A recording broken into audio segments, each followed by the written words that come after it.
This is Shifting Our Schools, episode 123, Classroom Management in the Virtual Classroom.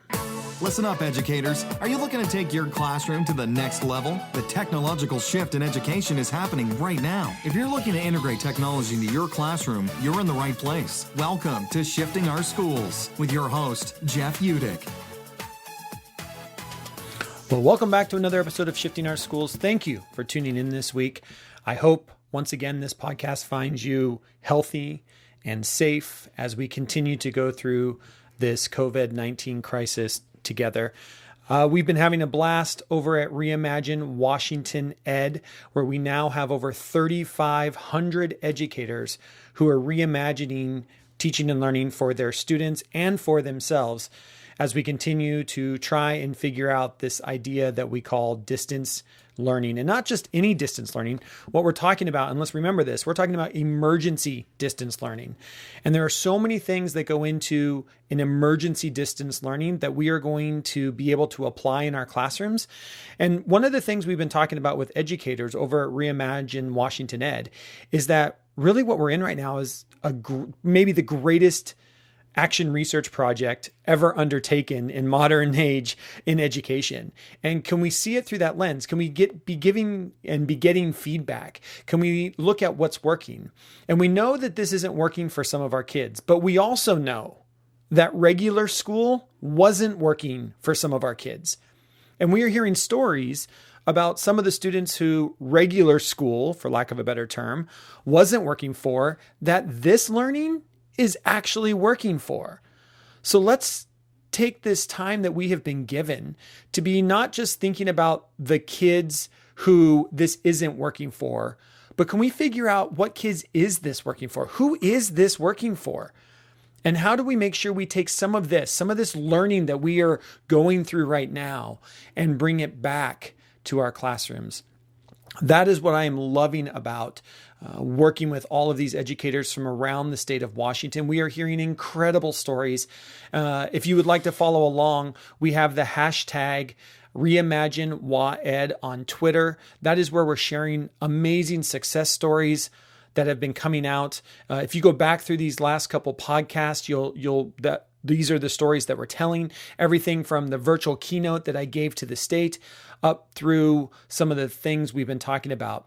And one of the things I'm excited about is at Reimagine Washington Education, we are now doing webinars where we are giving free webinars, and anybody in the world can join our free webinars, but they are sponsored by our Association of Educational Service Districts here in the state of Washington. And we are able to bring people together to sit down and think through this crisis and what are some of the things that we need to be focused on. And I'm excited to bring you our first webinar. It is with Patrick Green and Heather Dowd, who have been on this podcast a couple times and who wrote the best-selling book, Classroom Management in the Digital Age. And I brought them in to give us a webinar on what are the strategies out of that book that we can take and maybe just adapt a little bit for classroom management in the virtual age. And so this is a webinar that was given last week. We had about 300 people join us live, and it is also on YouTube. You can see it over at Patrick Green's YouTube channel. I will make sure that there's a link to that in the show notes if you'd like to watch the video version. But I thought I'd also release it as an audio version as well. I've put a link in the show notes also to the chat transcript, so you can hear some of the things that were going on in the chat transcript. The chat was a fantastic place to hang out and just a great place to be. So there's some learning in there. And also, I'll give you the link to their website for their book where you're going to be able to download some of the posters that you hear them talk about and some of just the strategies we're talking about as we all start thinking about what does classroom management look like, not just now in emergency distance learning, but when we get back to school, we're going to be in an even greater blended learning environment. And what are some of these strategies that we can take and apply when we get back into our school? So that's going to be this week's episode. I hope you are staying safe. I hope you and your family are doing well. We will get through this. And I'm just excited to bring you this along with other webinars. If you want to sign up for a webinar and join us live, you can do that over at the ReimagineWaEd.com website. So it's Reimagine, WAED.com, all one word. And you will find over there, you'll see a link to join our next webinar, which happens this week. We have one a week from here through June 19th, and we're so excited for the lineup to bring you. But this one is Patrick Green and Heather Dowd talking about classroom management in the virtual classroom. And with that, on with the show. As I will forget, there we go. So glad to be bringing this to you live across the state of Washington. Thank you, people checking in already in the chat room. As you are coming to us live, or we're coming to you live, I guess is the way it goes in this webinar. You can go back and watch this. We are recording it. So if you're joining us in the recording, welcome and thank you for joining us. There are two things at the bottom you might want to open if you are a attendee. You will notice as an attendee, you don't have any rights to talk. We can unmute you. You should be able to find a place where you can raise your hand if there is something you'd like to say. When we get to the end here, we'll take some questions and I can unmute you on my end. But also down at the bottom, you should see a Q&A. So that's one thing different that webinars have over regular Zoom meetings is they have this Q&A session where you as attendees can ask questions in that Q&A area.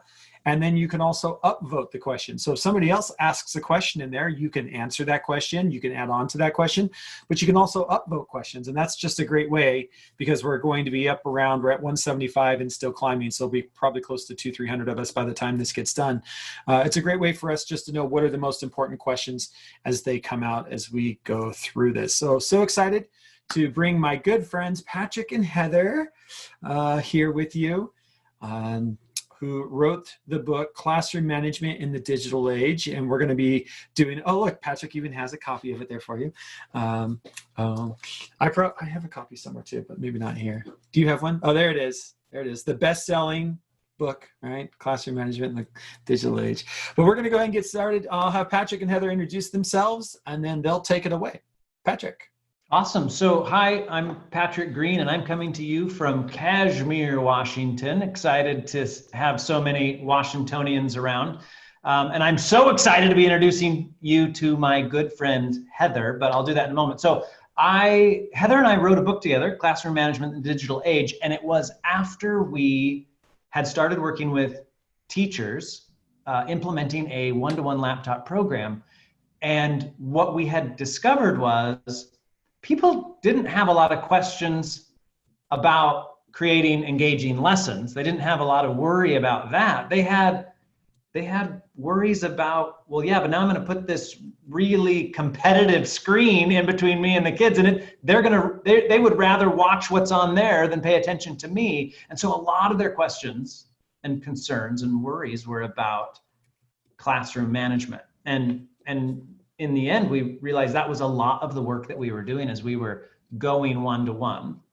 And we also got to work with a bunch of great teachers that we worked together with to kind of come up with, well, what are all the things that we need to know as we do put these powerful, productive, and creative tools in front of students, because we could also use the word distracting.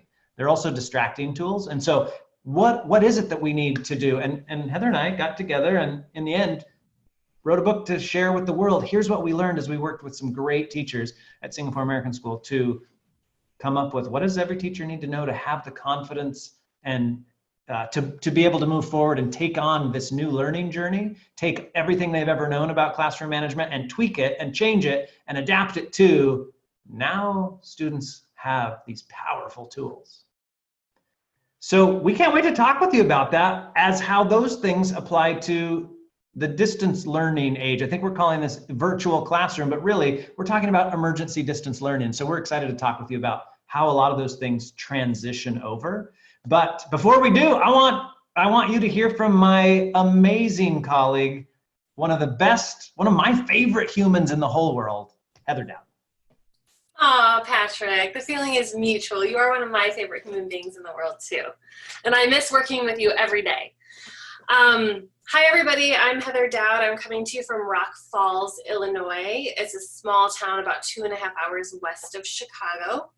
I'm excited to be speaking to all of you in Washington. I've visited several times. I've gotten to do a lot of work with Jeff in the Seattle area. I've been to Walla Walla, got my wine membership.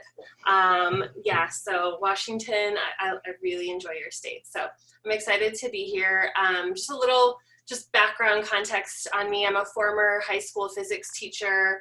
I also taught a little bit of math before moving to middle school, which my mom was a middle school science teacher, and she always said it was the best age to teach. And I moved to middle school and thought, yeah, she might have been right. I thought she was crazy, but she might have been right. And I was an instructional technology coach with Patrick at Singapore American School before moving into my role now, which I work with the Dynamic Learning Project. We support coaches and their administrators in implementing coaching programs that help teachers use technology in meaningful and impactful ways. So Patrick and I are really excited to be here to talk with you and kind of take the work that we've done and what we've learned and discuss it in the context of distance learning, which we all find ourselves thrown into in the past couple of months.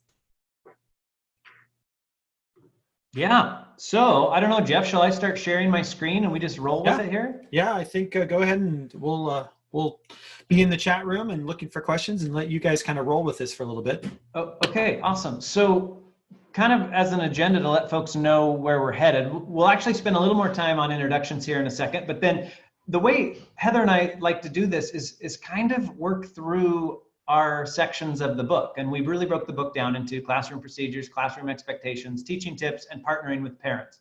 And what we find is one thing that was really helpful as people embraced a one-to-one laptop program was taking what they were good at or familiar with previously and applying it into a new context. So we will actually kind of talk you through that as well, even whether or not you had laptops or devices in the classroom, but applying that and those thoughts that we had there to the distance learning environment. And so this is kind of where we're going to go. We introduced ourselves, but we want to know, how are you? How are you? And you can toss that in the chat. Jeff will see it because I'm not actually looking at it anymore. Feel free to use words, emojis, happy faces, sad faces, angry faces, frustrated faces. Yeah. How have you survived distance learning? If I had Padlet out right now, I'd be asking you for a GIF that would explain how you're doing. We typically find that people are a little bit stressed out. And folks, of course you are. You are learning to do distance learning, having never been taught it before and having to apply it right now. Like you're not getting to, take a course and then do it next year. You are having to apply all of your learning right now. We would like you to toss in there, and I don't know, Jeff, is it better to do it in the Q&A? What classroom management challenges are you having in this emergency distance learning situation? Yeah, put that into the Q&A section. So again, down at the bottom of your screen, you should see a little Q&A button. And I think that'd be a great place for us to kind of look at what has been working so far. And what are those challenges that you're finding? And then Jeff tells me there's a way to upvote those. So if we get a chance here later to kind of jump into those, that would be great. So you can toss those in. I'm not gonna pause and wait for you because Heather and I want to get into some general things that we're finding a lot of people are dealing with right now. Anyway. Patrick, can I just quick respond to a couple of things that I saw as you're putting in your challenges or upvoting? I did see a few things. The chat's moving fast, but I did see a few things. Deandra put that she's feeling an upside down smiley face, which I thought was pretty appropriate. And I also, I missed who it was, but I did see someone put in that they lost a friend to COVID-19. So I'm sorry, this is such a hard time. And then I also saw another one that now I'm going to forget which one I wanted to say that I thought was, somebody said, I'm overwhelmed maybe, but a little bit excited. Am I allowed to say that? Yes, you are allowed to say that. Another educator friend of mine allowed me to say that by saying it herself. And I thought, yes, I mean, this is a sad time, but it's also an interesting time in education. And there's some interesting, exciting things happening. So yeah, thanks, Patrick. All right. Okay. So when Heather and I think about classroom management and even when we were helping teachers to move into a device-rich classroom, we would ask, what is the analog equivalent to what you're experiencing, right? Like, what did students, because it wasn't the first time that students misbehaved, was now that we had laptops or iPads or whatever it was. So we'd always get people to think, well, before we get too upset about this, can we just think, well, what did the students used to do? And then think about our strategies. So similarly, we're going to think about those of you that have had laptops and devices in your classroom, as we think about how to deal with classroom management situations in a distance learning environment. Well, what was the in-class equivalent? What did that look like?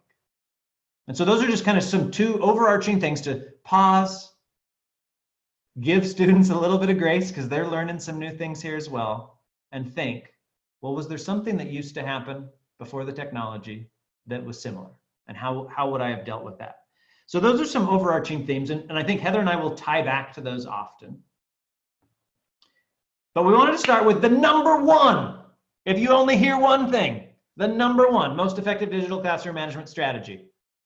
Whether you are in a classroom or in emergency distance learning, here it is. Heather, do you want to do this? I'm happy to. Okay. What is it, Heather? It is facilitating, cultivating good relationships with your students. There it is. That's it. Nothing is going to work. None of your, like, you can have these elaborate plans and I'm going to do this and you can have all these policies, but if you have not spent the time, devoting time to building relationships, to creating a culture of care in your classroom, in your online classroom, then none of that's really going to work.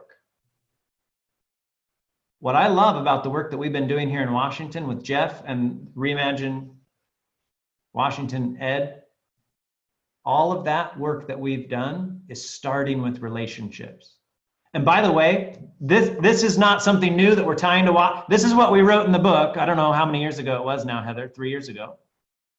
The first thing that this says is nothing that you do, don't keep reading on if you're not going to invest time in relationships.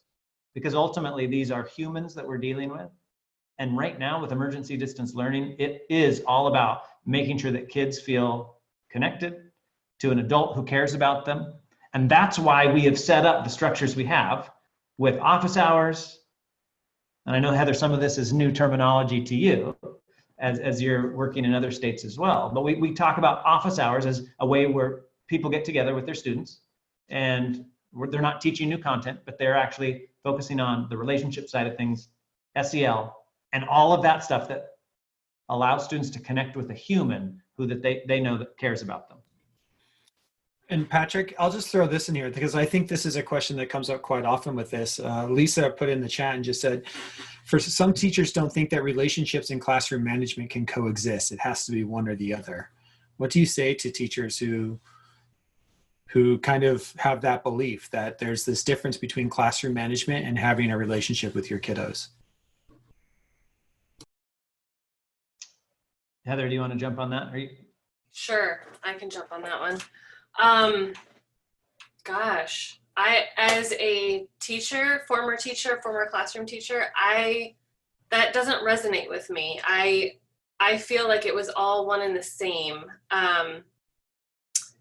I feel like it was my good relationships with my students that allowed me to create an environment in the classroom where learning could happen, where we weren't, yes, there are distractions. Yes, students misbehave. I mean, their brains are not fully formed.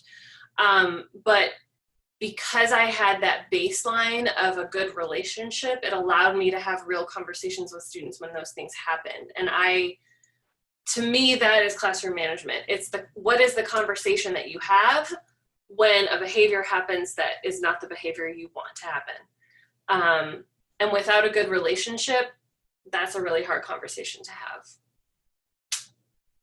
And I would add to that, ideally, you want students to own that caring culture as well. And it's not your classroom, it's our classroom.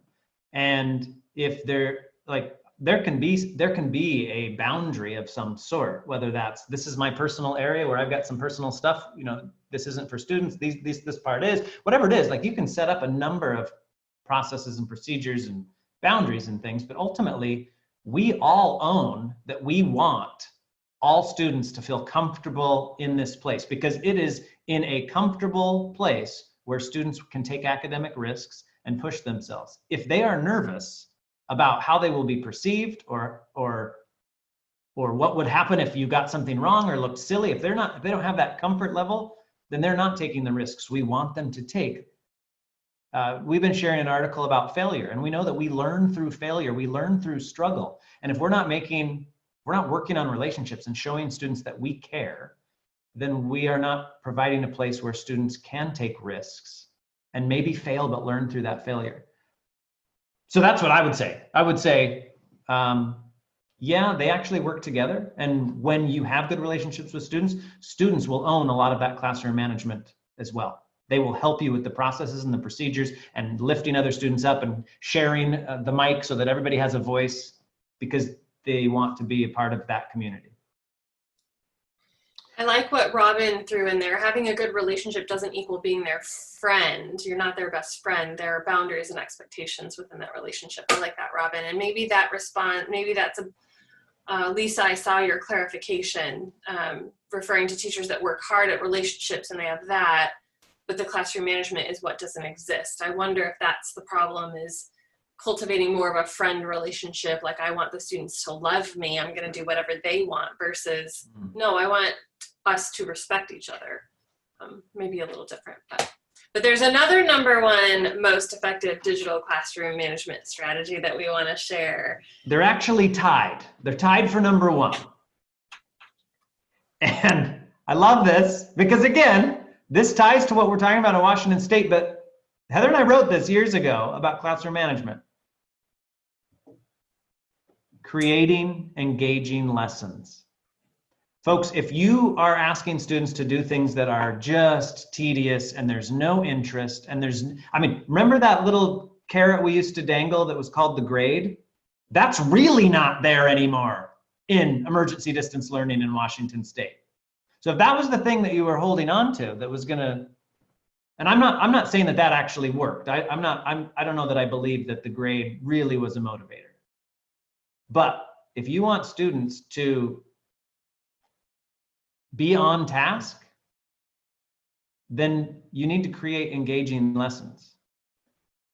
And how do we do that? How do we create engaging lessons? There's all sorts of ways. One of the ways is, and OSPI's even said this for us here, sorry, Heather, that's the Office of the Superintendent of Public Instruction here in Washington State.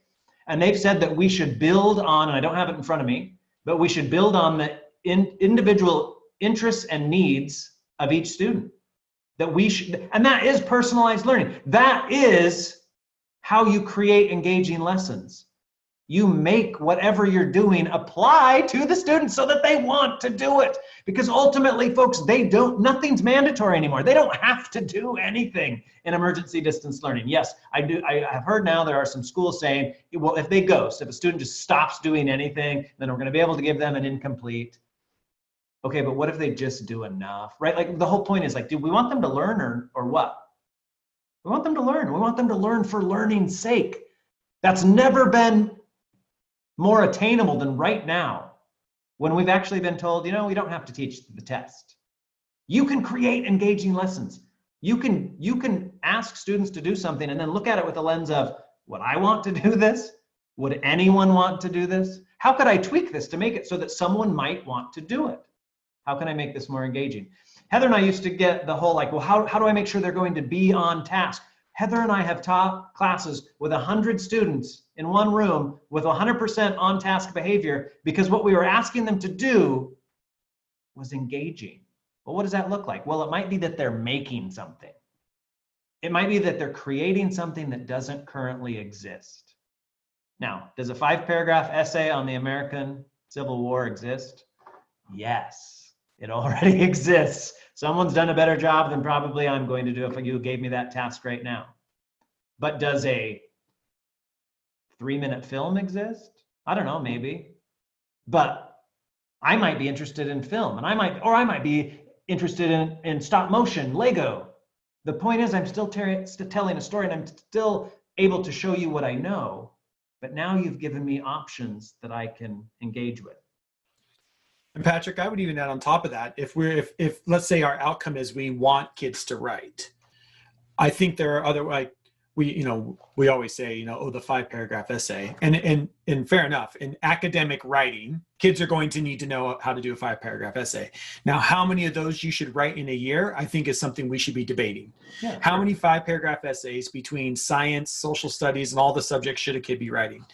I'll use my goddaughter as an example. In this crisis we've in, she is in 2 different band classes, and so she's had to write 2 5-paragraph essays for band in this crisis. Now, I don't know how that is relevant to band. I would want my kids to out playing or finding out the way to create a quartet on Instagram. Like, I think there's other engaging things you can do. But I want us to also understand that there's a lot of places we can have kids write. So and again, I think these are just some of the ways we have to think that we now live in a connected world. So your student could still be writing about the World War II, but maybe it's on a World War II blog where they leave a comment to somebody. Maybe they find an article on the New York Times, and the New York Times constantly is taking comments created by kids, thoughtful comments created by students, and promoting those on the New York Times website. So when we think about 5-paragraph essay, I think we also have to expand our idea of, okay, 5-paragraph essay, but where do you post that 5-paragraph essay? And it doesn't have to be to the teacher. In 2020 and beyond, that 5-paragraph essay could be part of a book. So maybe the entire class writes a 5-paragraph essay, and you, for $2.75, you could publish a book, right? I mean, I think we have to think beyond just what's that writing? Where could that be? And is there a more authentic place for that writing to take place? Just an idea. I love it. And I want to add on to that, because you're talking about audience right there. That remember that in distance learning, students are right now, not distance learning, in pandemic, go home and don't come to school anymore. Students are feeling alone. And so one way to make an engaging lesson is to actually find ways to get students to collaborate online. And there's all sorts of ways to do it. And there's fantastic tools. And many of you have chosen those tools as your home base, part of your core 4 here in Washington State. But that's one of the things that we need to be figuring out. Like, am I doing this asynchronous video and then telling the students to, as Jeff was suggesting, write a paragraph that they turn into the teacher, or fill out this worksheet and turn it into the teacher? Or am I using Flipgrid, where every student creates a short video response that every other student gets to see? And although the students aren't interacting, they're at least sharing ideas with one another. How do I take that to the next level? How do I engage them further? How do I make learning social when right now people aren't allowed to be social? That would be engaging in distance learning. I think that is a huge, essential question.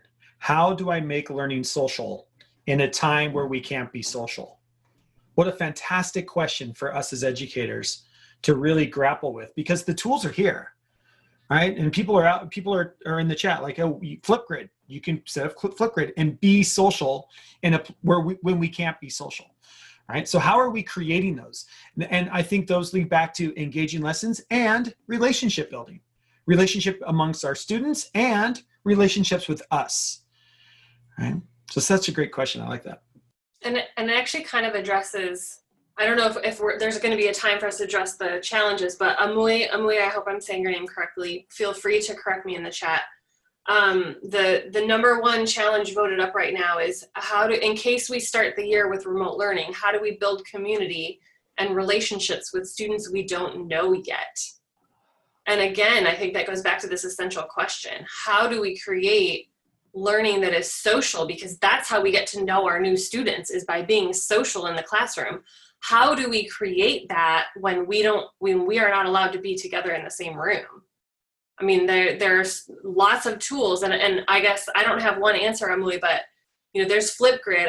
I guess my answer would be try everything. You got to find the thing that engages those kids.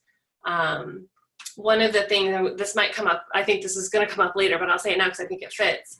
As you think about how you communicate with students, we can do the synchronous thing like we're doing right now. We can do lots of asynchronous activities. Flipgrid is great for asynchronous communication.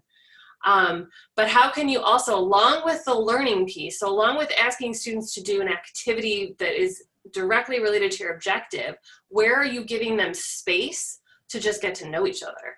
So maybe that's 15 minutes or 10 minutes at the end of every synchronous call where we have no agenda right now. We're just going to chit chat, and I'm going to allow my students to talk to each other. Thanks, Patrick. Or maybe it's, creating a grid on Flipgrid that's for nothing other than what's on your mind. Let's get to know each other.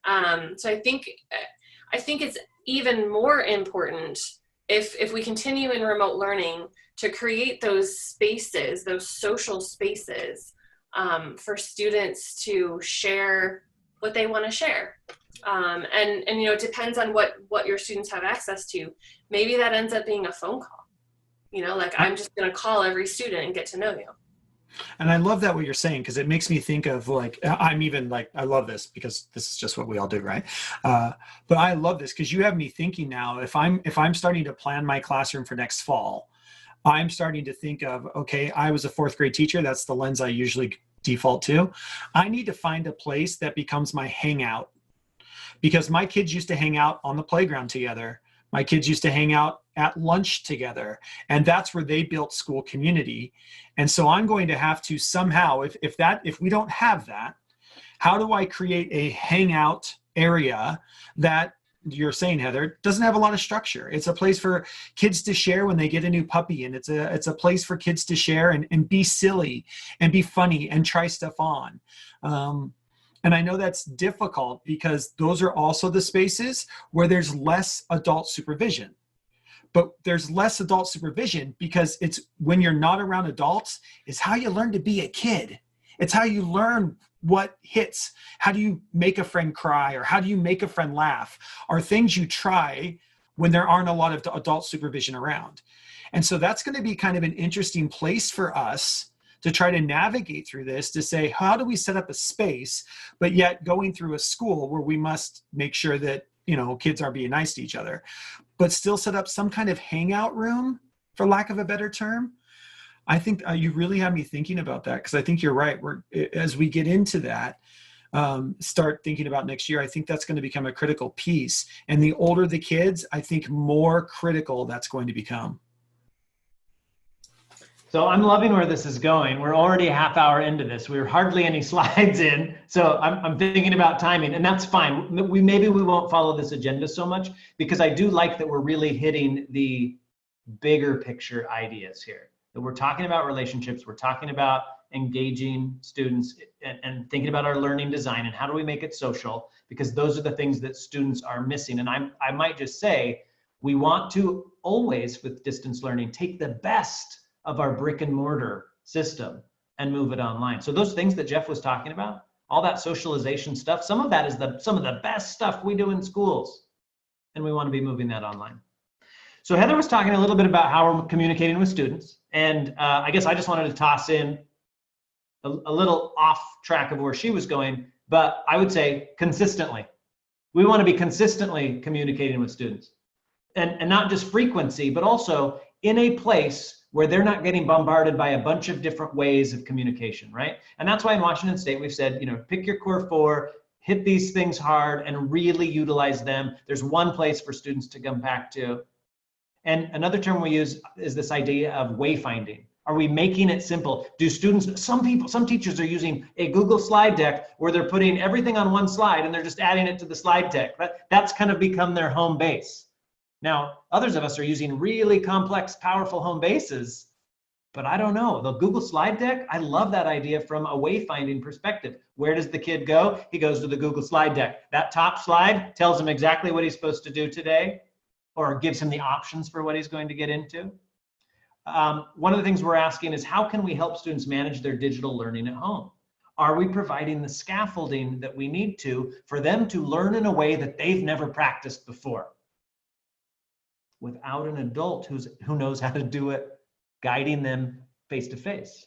We might be the only person. I was thinking in our system here in Washington, knowing how much asynchronous video we're doing, one of the things that Heather and I say in the book is you have to remind students. You can't just say, well, I told them this is how we're going to do things. You have to practice your procedures. You have to give students opportunities to learn them. Well, similarly, how are students managing their digital learning at home? Are we talking with them about that? Are we saying, don't forget, you'll probably be able to focus better if you close the door and put in earbuds, or, are we having those conversations? Are we asking students, how are you finding quiet time to be able to focus in a house full of other kids too, right? Are we having these conversations? I'm gonna keep going unless Heather or Jeff jump in. One of the things Heather and I talk with people about is, what does the wayfinding look like in your room, right? So I'm thinking, I used to have the objectives up on the screen. I'd have a, hey, do this, kind of a warm-up activity. What does that look like in distance learning? Are you still publishing your objectives to students? Do students know where they're going this week or next week? Or is it just day by day? Well, today he gave me worksheet 75. Oh, now we're on 86. I don't know why he skipped those other things. Or are you fully communicating to students, here's where we're gonna head for the next 2 weeks? Are we giving some sort of pacing guide that helps students to see where we're going and how much time they should be dabbling in these different things as we go? Along those same lines, are we giving students the ability, and I know you've all seen this one. If you're a Washington educator, you've seen this because we had it in one of our other slide decks. But the idea that students could own telling you where they're at rather than you taking their assignment and grading them and telling them where they're at with learning, that students could be showing you where they're at. Heather and I first saw this in, I think it was a 7th grade classroom. It wasn't a digital spreadsheet like this. It was a teacher who was working through the workshop model of writing with 7th graders. And they had student sticky notes with their names on it on the whiteboard where the students were putting themselves into the place that they are today. Today, I'm working on my outline. Today, I finished my outline and I need to consult with the teacher, so I'm putting my sticky note over here. Folks, you have lost the ability to walk around the room and scan desks. How are you scanning desks so that you can better communicate with students and meet their needs? Are you setting up some sort of spreadsheet like this that allows students to tell you where they're at? Oh, I think I'm really good at this. I need to work on this. Or I'm finished with this. I'm just starting that. I love this sheet. This is a great idea. A great digital alternative to what we saw in the classroom, the teacher that Patrick is referring to. I think somebody said this is impossible to pull off on a Microsoft sheet. I would say you don't even need a sheet. This could be a working document that maybe you create a template that every student has their own copy of that is shared with them in whatever you're using to share documents, Google Docs, 365, whatever. And the student, that's the expectation, is that every day they're updating that and they're telling you this is where I'm at. Like, it doesn't have to be a sheet. Yeah, and I think the mental mind shift, like I'm always trying to remember, I'm always trying to think like, okay, how do I have to change my thinking as an educator? And I think as we get into this distance learning thing, one of the mental shifts we have to make is that every document should be able to be a collaborative document, period, end of discussion. I should be able at any moment in time, I should be able to make whatever I'm working on and share it at some level with somebody else. Which is why even if you work in a Microsoft, I have a Microsoft account, but I only use the online stuff. I have not had a Microsoft app on my computer for over 10 years now. I use Microsoft, but I only use the online stuff because I want the ability, the moment I need to share something with my kids, I don't make another copy of it. And that is a new mental shift, that we have one document where we can all work on together, or I get to share in different ways. So I think I love the way, that we're setting this up. And we talk about this in one of our trainings, is how am I setting up systems for students to communicate with me, just not me always communicating with my students. So the idea of a frequently asked questions document is some teachers have like a sticky note, questions on their wall. So we set up a frequently asked document where all the kids are now leaving questions to me. Like they're putting their sticky notes on the wall in the classroom. It just so now happens to be a frequently asked document in my Google Classroom or Canvas or whatever you're using. The same way with this. Like I think of this, for me, this would be the same as the basket on the corner, right? So, hey, when you finish your assignments, they go in the basket over there. Hey, when you finish your assignments, you have to click it green on the sheet. That's how you turn it in. I'm not going to go in and look for it anywhere else until I see it's green on the sheet. You know, so I love this. You're reading the mind of the next slide, Jeff. How will you collect student work? And I'm actually going to skip over that because I think you're approaching it from a meatier or a more thematic way as well. Like, can we give ownership to students to this? And we should, right? So let's get into a little bit of the classroom expectations. What do we want students? How do we want them to behave? How do we want them to interact with one another? And Jeff was actually just talking about collaborative documents. And the first time that you do that with students, this is a classroom management concern that people have. What if they misbehave? Well, Heather, what if they misbehave? If they misbehave, this is a fantastic opportunity to have a discussion about digital citizenship.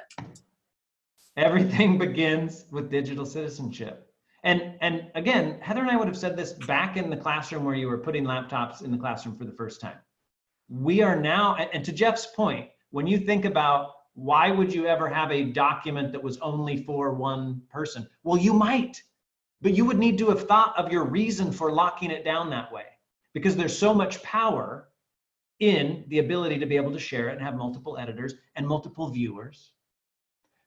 And in that world, can kids be naughty? Yes, but guess what? Kids were naughty. Kids were naughty back when it was just paper and pencil. And kids were probably naughty, I don't know, but they were probably naughty back when it was slate and chisel and whatever, right? Like, people are sometimes naughty. People are going to pull the chair out from one another, and we're going to have to deal with it. You have to build in the fact that this is what we do in schools. And I like, in the work that Jeff and I do in schools, we often are talking about the fact that when you look at any school's,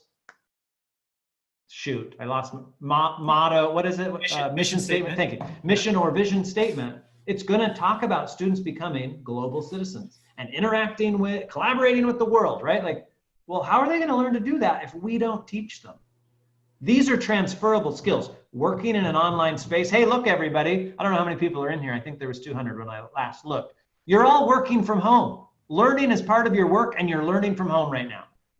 This is what we do. We collaborate online. We build things together. Rarely does anyone go build something on their own. People work in teams to develop products in all of these businesses out here. There's not one guy working in a room creating the next iPhone. It's a team of folks because they can push each other. They can harness each other's ideas.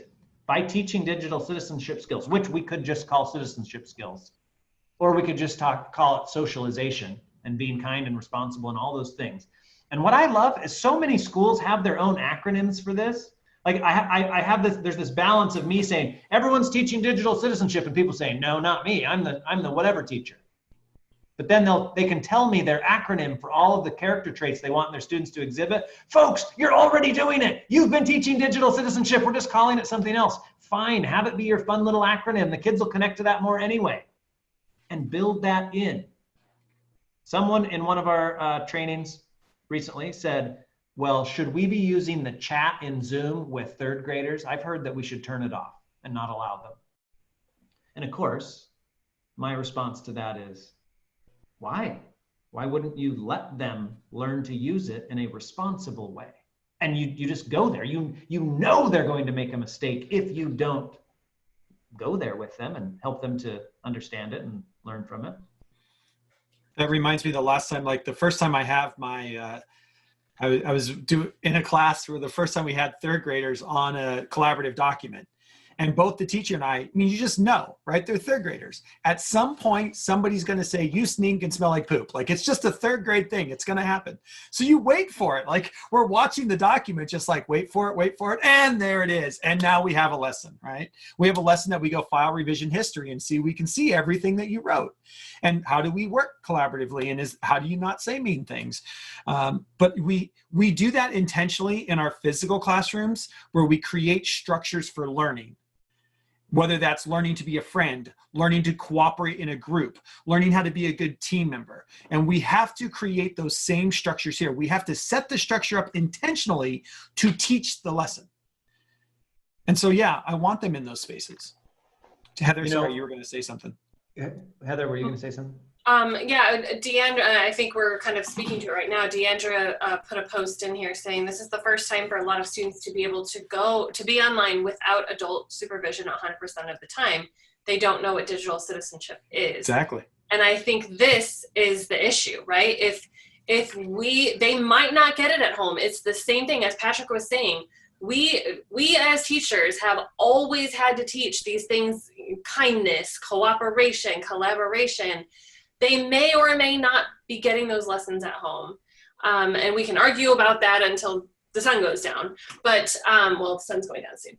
But, but this is, I mean, I think it's our job as educators to provide the safe spaces for students to make the mistakes.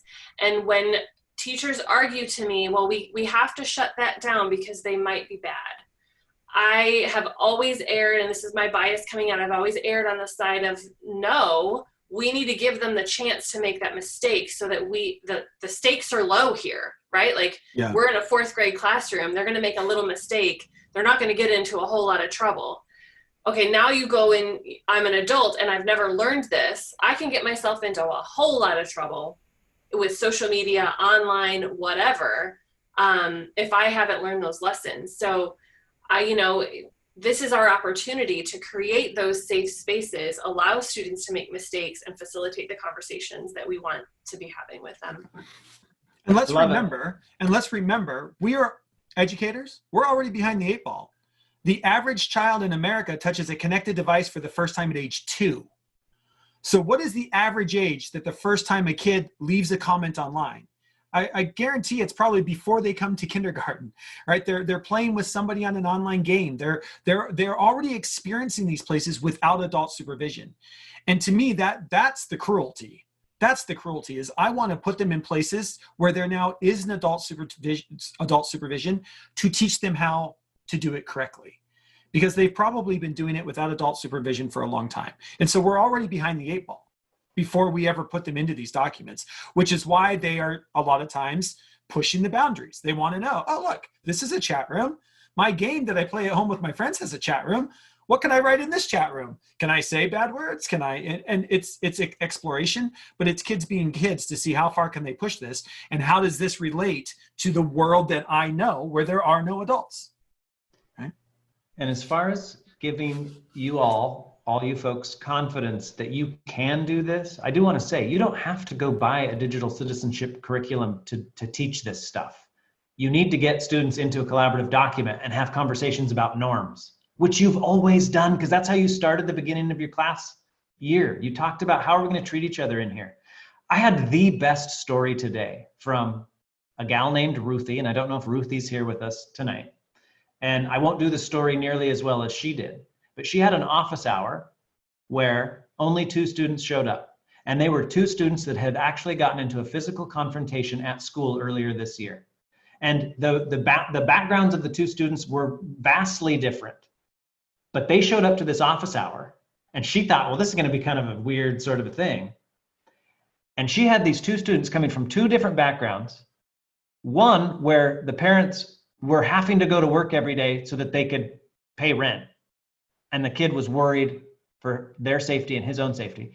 And the other family was a family who owned a business and was wanting the government to allow them to work and run their business so that they could pay rent.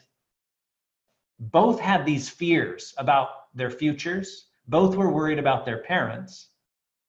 And yet they came to this meeting, and this teacher coached them through being empathetic, understanding the other viewpoint, allowing different voices to be heard. And folks, these are the things that no one is doing on Facebook right now. No one's being empathetic. No one's listening to the other side. Adults aren't doing this well, but we as teachers have been doing this for a long time. So lean into those skills that you have in helping students to get along and learn how to function in this world, because you've been doing it so well in your brick and mortar classroom. You just need to move that online, and you can do that. I know one of the things that people do in their brick and mortar classroom for expectations for students is they have posters. Yeah, it's called wayfinding and distance learning, but in your classroom you had posters. You lined them up around the room so that students could look around and know what to do. Well, in online classroom management, how are you equipping students with some of those signboards, those posters, that wayfinding that helps them to know what to do? Are you coaching them through that? And I'm just going to click through a few of these that we have in the book. Be prepared to learn. Do your students know what it's? Have you talked with students and parents about, well, probably you should get on a schedule. Probably you should look at, because I'm going to drop my assignments on a schedule. Maybe you want to look at them at a certain time every day, and maybe you want to get dressed and take a shower and go about your day. Are we talking with students about what does it look like to be ready to learn online? Do we talk with students about, this is our poster for how to get answers to their questions? Ask 3 before me. But in Washington, we've been talking about the FAQ, right? You're letting students answer each other's questions. You're equipping them. The expectation is don't sit and not get an answer to your question. The expectation is you're all capable learners. The answers are out there. Harness your neighbor, your peer, Google, YouTube. We have posters about being, good etiquette online. And you can get these posters over on our website. But how are you making this visible to your students right now? That's a question. Because some of you, I know, are already doing it in your slide decks and your Google Classrooms and your FAQs, and you've got solutions for this. But we do have to help students with these expectations as we move them online. And think about ways to do that in a distance learning setting. So you don't get to print well, maybe you do. Maybe you do ask your students to print a poster and hang it. I don't know. I don't know what's going to work for your students, but where is that place online, whether it's a Google Classroom or a Canvas class or Schoology? I'm not sure what most people in Washington are using. But what does it mean to even be prepared to learn if they're learning at home? I think that would be a great conversation. If I were still teaching high school students, knowing that I've already had this conversation with them at school and what it means every day to be prepared to learn, that their laptop needs to be charged and this and this and this, I think that would be a great 30-minute lesson right there with my students. All right, we're all now at home. Let's talk about this. What does it mean for us to be prepared to learn now? And I think, when you said, I don't know where this goes, one of the places that I come back that I don't think we see as a real learning opportunity is, and Canvas is the only one off the top of my head that I don't think allows this. But in Google Classroom, for sure, which 85% of our school districts here use in the state, Heather, just to help you out, but that the header image at the top of your class, right? That you can upload your own header image at the top of a Google Classroom.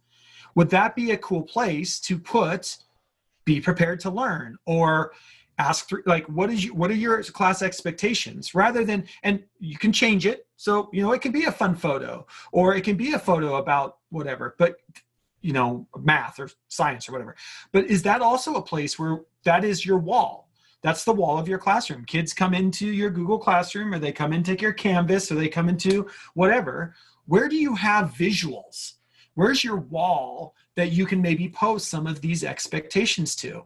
And what might that look like? I think that's a really good lens to look at. And I always find that little header at the top is a real opportunity for us to be thinking about, okay, well, that's a spot. I've got a visual clue for my students right here. What am I going to use? How am I going to use that visual clue with my kiddos? I just think that's an opportunity we have. Yeah, I love that. I hadn't thought about that. I love that. I'm stealing it, Jeff. I'm stealing it. Well, you should, because I only thought about it after you said it, and I never thought about it before just now. But that's the power of being out here, man. I love it. And I do think, we're having those conversations. Teachers in Washington are talking with students about what does good behavior look like in a office hour, right? People are having those conversations. One of the conversations they're having is, maybe you should have your back against a wall because your parents don't seem to know that we're right now having this chat with a bunch of other students, right? And so we're finding that sometimes people are doing something in the background that maybe they don't want to be on camera with. So people, what does it look like to be prepared to Zoom? Oh, I need to, tell my family what's going on. And, so that people are having these conversations. I love kind of pushing this a little further.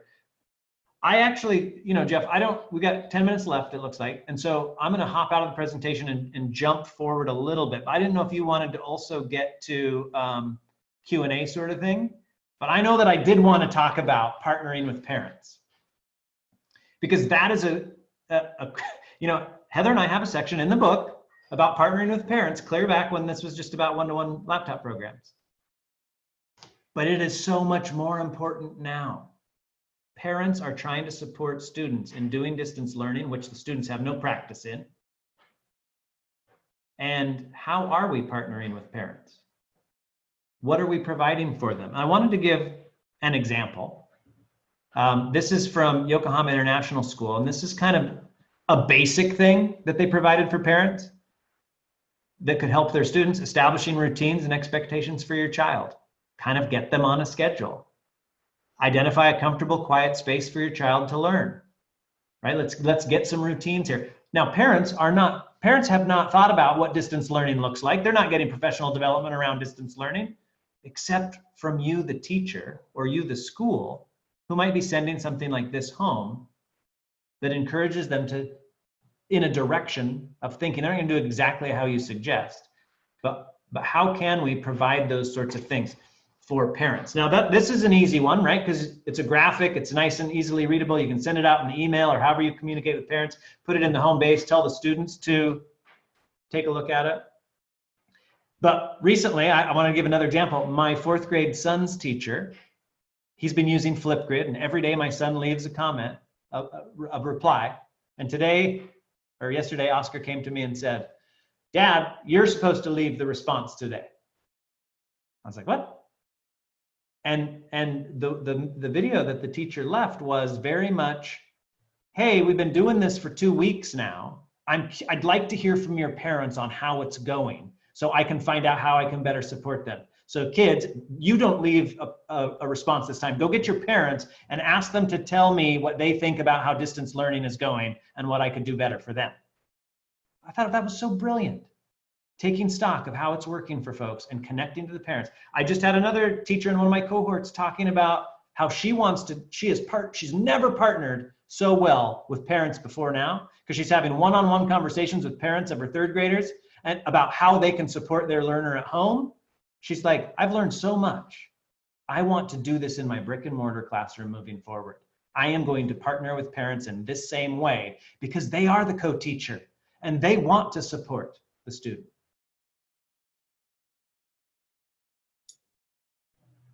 Which is their child. Of course they want to support. I love the Flipgrid idea. Sorry. I'm still processing. I'm just like, oh my gosh, that Flipgrid idea is amazing. It's another thing I'm going to steal and share with everybody I know. So thank you for sharing that. I think it also, I've talked, so I work with schools across the US, and schools from very different parts of the country, rural, urban, different socioeconomic levels. Everybody's situation is different. And I think you have to know who your parents are and how to get in touch with them.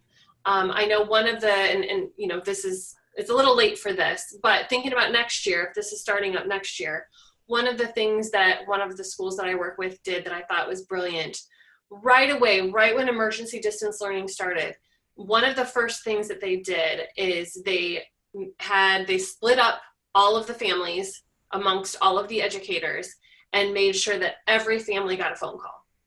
Every single family got called and talked with somebody at the school to talk about next steps.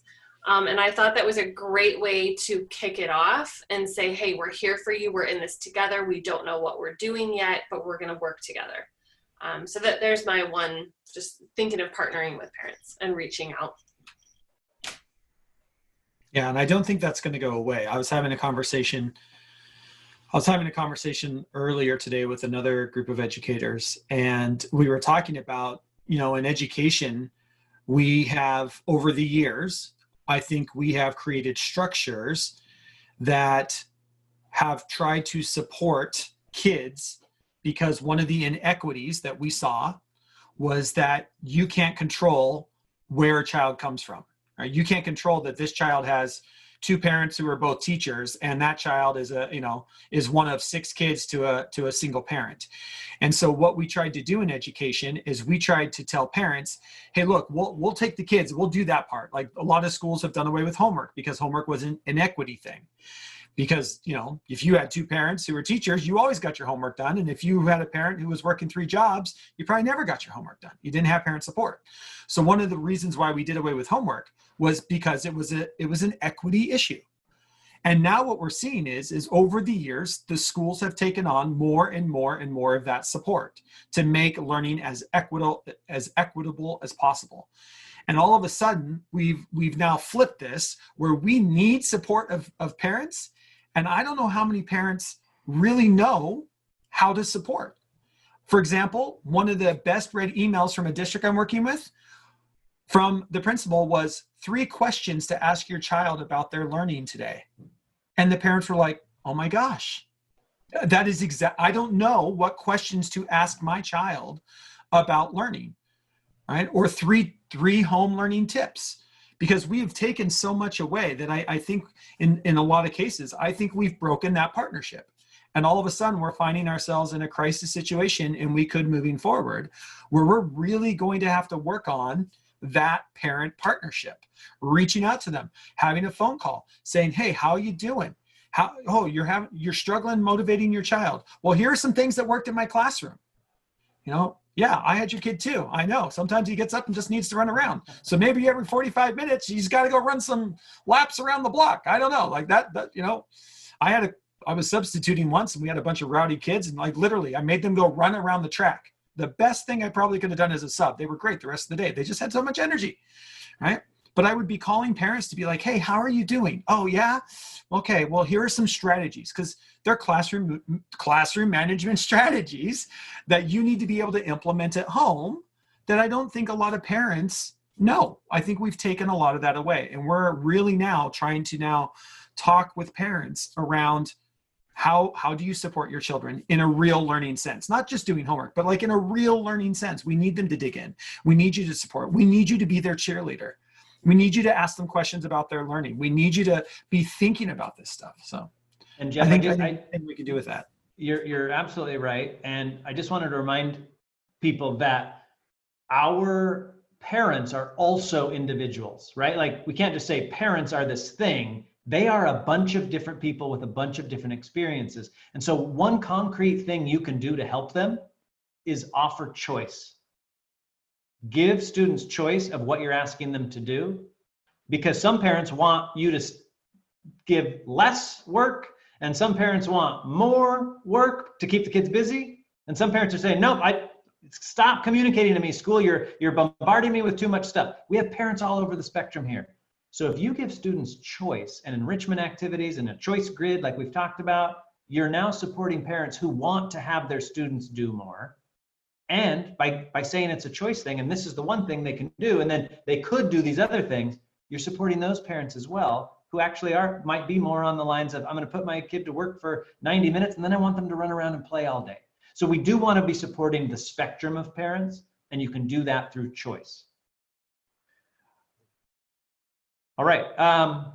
Jeff, were there any questions or anything we wanted to jump on there in the chat, or was there There's not a lot of questions. I thought this is a really good one. And I like this because this is, first of all, thank you, everyone. What I love about this is there are so many people that are asking questions and giving advice in the chat. And again, I say this all the time, ladies and gentlemen, we're in a pandemic. We're all just making this up. Go out and try something and see what happens. Like, people are like, well, how do I do this? I don't know how you do it. I'm just throwing ideas out. We're all trying to figure out how to do this.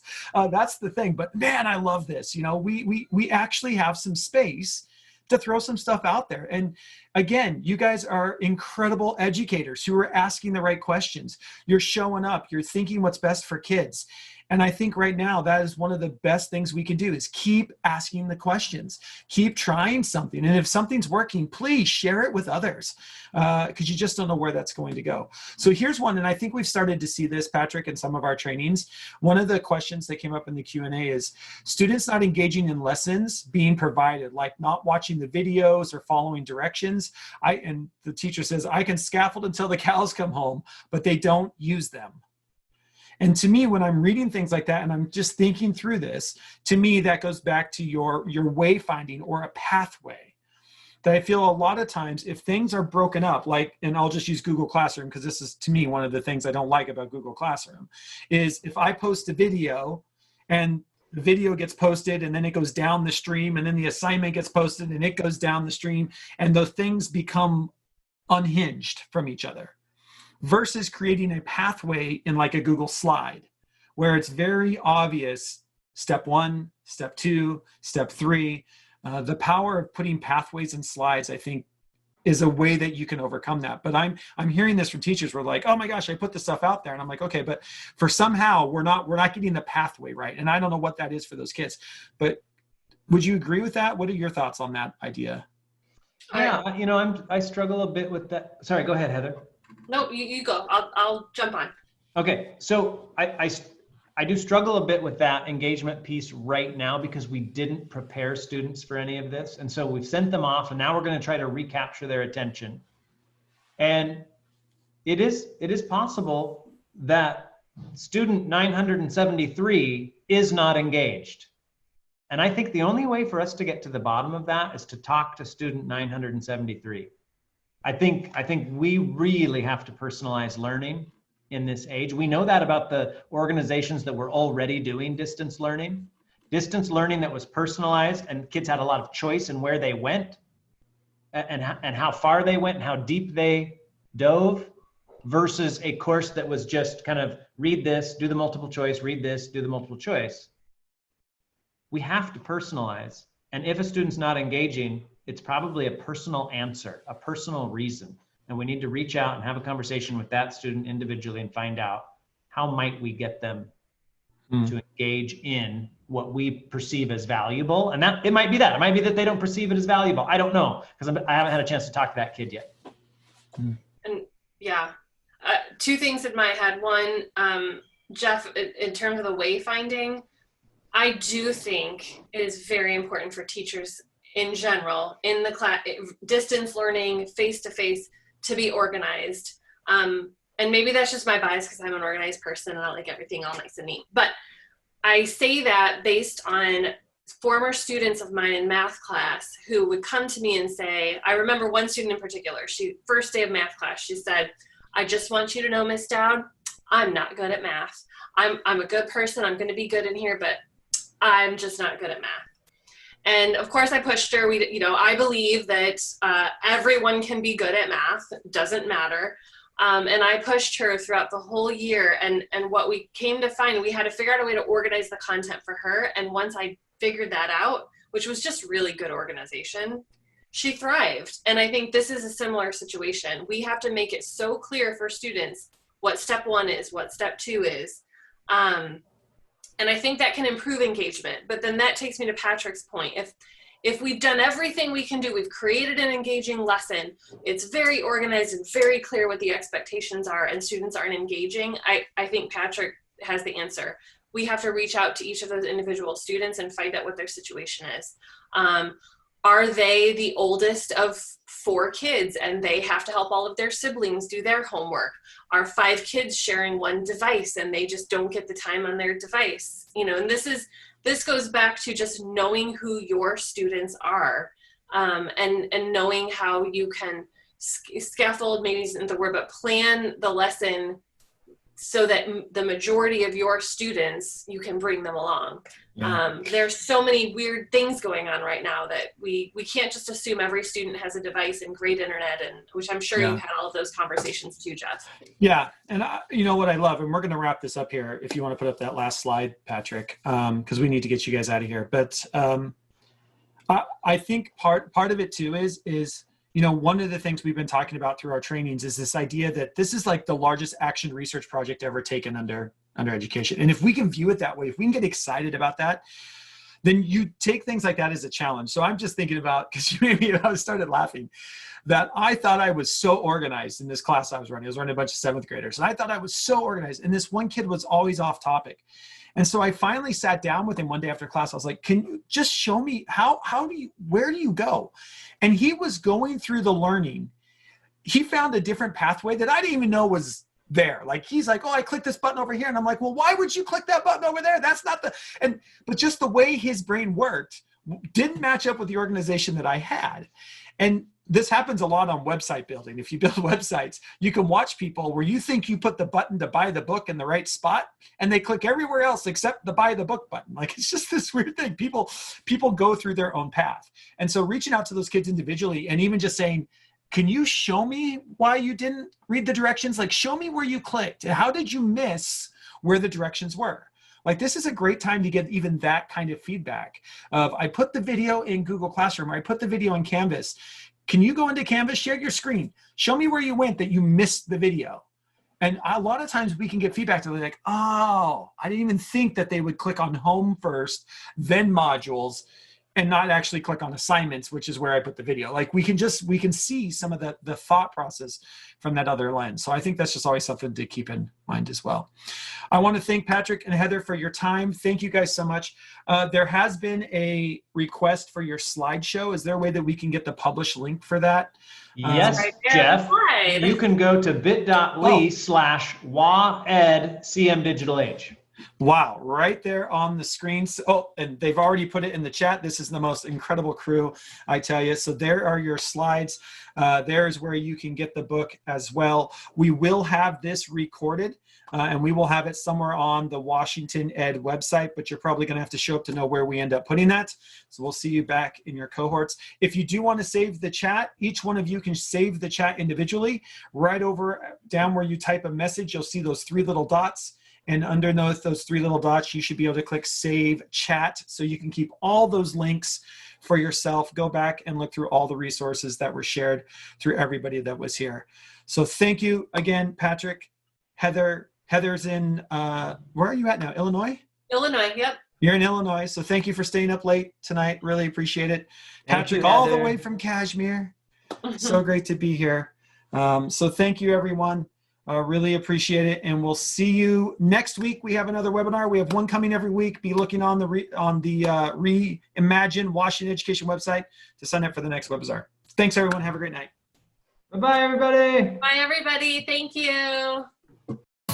Thanks so much for listening to this episode of Shifting Our Schools with your host, Jeff Udick. For more great content and to stay up to date, visit sospodcast.org, facebook.com/Jeff Udick, and on Twitter @JUdick. If you enjoyed today's episode, please leave a review and subscribe, and we'll catch you next time on Shifting Our Schools.